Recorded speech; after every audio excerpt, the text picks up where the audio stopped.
정신건강의학과 진료에서 우울증으로 진단을 받으셨다면 몇 가지 점들을 기억해 두시는 것이 도움될 것입니다.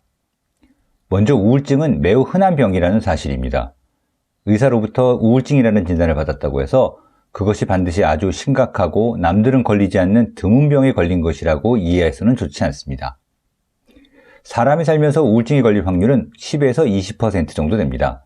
참고로 시점 유병률이라고 해서 지금 현 시점에서 우울증을 앓는 사람들의 비율은 3에서 5%로 봅니다. 다시 말해 지금 밖의 길을 오가는 사람들 100명 중에 서너 명은 현재 우울증이 온 상태라는 뜻입니다. 물론 역으로 계산하면 80에서 90%의 사람들은 평생 우울증에 걸리지 않기는 하죠. 하지만 어떤 병에 걸릴 확률이 10에서 20%라는 것은 엄청나게 높은 수치입니다. 실제로 세계보건기구에서 발표한 통계 자료에 의하면 모든 심각한 질병들 중 우울증이 두 번째로 흔한 장애라고 합니다. 2001년에 4위였던 것을 감안한다면 최근 들어 빠르게 늘어나고 있는 것이죠. 비유하자면 한 집안의 가족을 떠올려 봤을 때 나, 부모님, 형제, 그리고 가까운 사촌 등을 합하면 대개 10명은 넘습니다. 친한 친구의 이름을 쭉 떠올려 봐도 10명은 쉽게 채우죠. 이 중 한두 명은 우울증에 걸려본 적이 있는 것입니다. 아주 흔한 병이죠. 그런 만큼 우울증에 대해서는 자세하게 연구되고 많은 치료법들이 개발되어 있습니다.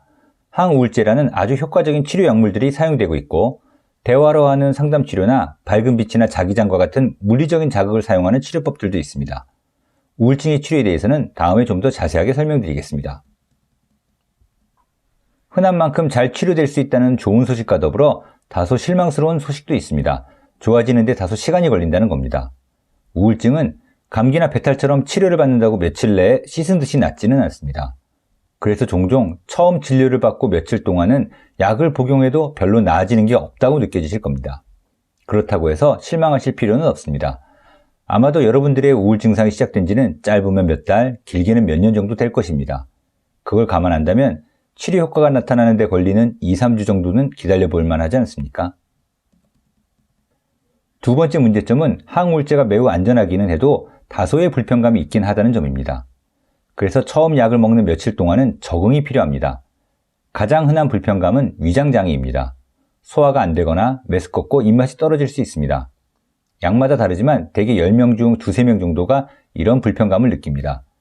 이런 불편감을 줄이기 위해 우울증 약은 식사 직후에 드시길 권합니다. 식후 30분이 아니라요. 대개는 며칠 지나면 적응이 되지만 만일 위장 증상이 지속되거나 토할 정도로 심하다면 일단 중단하는 게 낫습니다. 오늘 우울증 치료제를 처방받으셨다면 이 정도만 기억해 두시면 됩니다. 약을 드시고 불편한 점이 크지만 않으면 됩니다. 잠드는 게 좀 수월해지고 불안한 마음이 조금이라도 진정된다면 아주 좋습니다. 두 번째, 세 번째 진료를 받으면서 자신에게 맞게 약이 조정되고 검사 결과를 듣고 본인의 정확한 상태를 이해하고 힘들었던 이야기를 담당 의사와 나누면서 점차 눈에 띄게 좋아지실 겁니다.